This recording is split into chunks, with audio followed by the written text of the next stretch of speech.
Next 17th question, arrange the following in the chronological order of the history of the Indian constitution.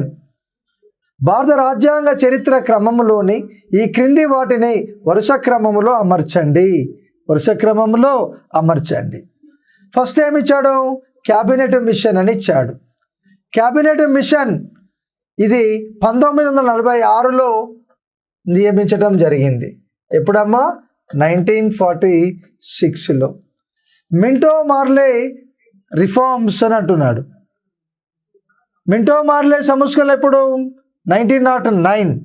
Okay, ఇది 1909లో ఈ భారత council చట్టం 1909 అంటాం.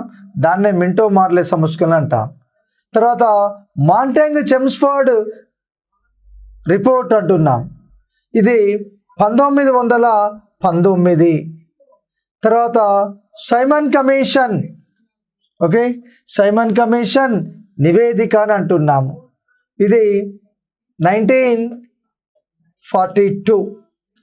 So వీటి జరిగినటువంటి సంఘటనలను బేస్ చేసుకొని వరుస క్రమంలో అమర్చాలి. అంటే ఫస్ట్ ఏంది? ఇది 46, ఇది 1909, ఇది 1919, ఇది 1942. అంటే ఫస్ట్ మనకి ఏమొస్తుంది? బి అనేది వస్తుంది.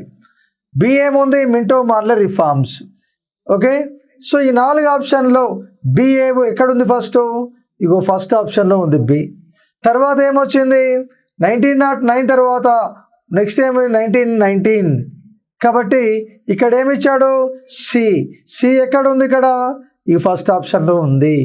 నెక్స్ట్ మూడవది ఏమి ఇచ్చిండు? ఇక 1942 సైమన్ కమిషన్. ఇది డి ఎక్కడున్నది? ఇగో ఇక్కడ ఉన్నది.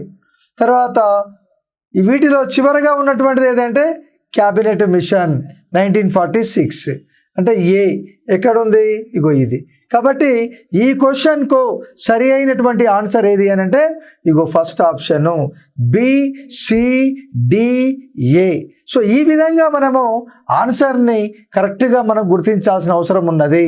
ఓకే, క్వశ్చన్స్ ఇయర్స్ ఇవ్వకుండా ఇవి ఇచ్చి ఇది వరుస క్రమంలో గుర్తించమని అడుగుతూ ఉన్నాడు.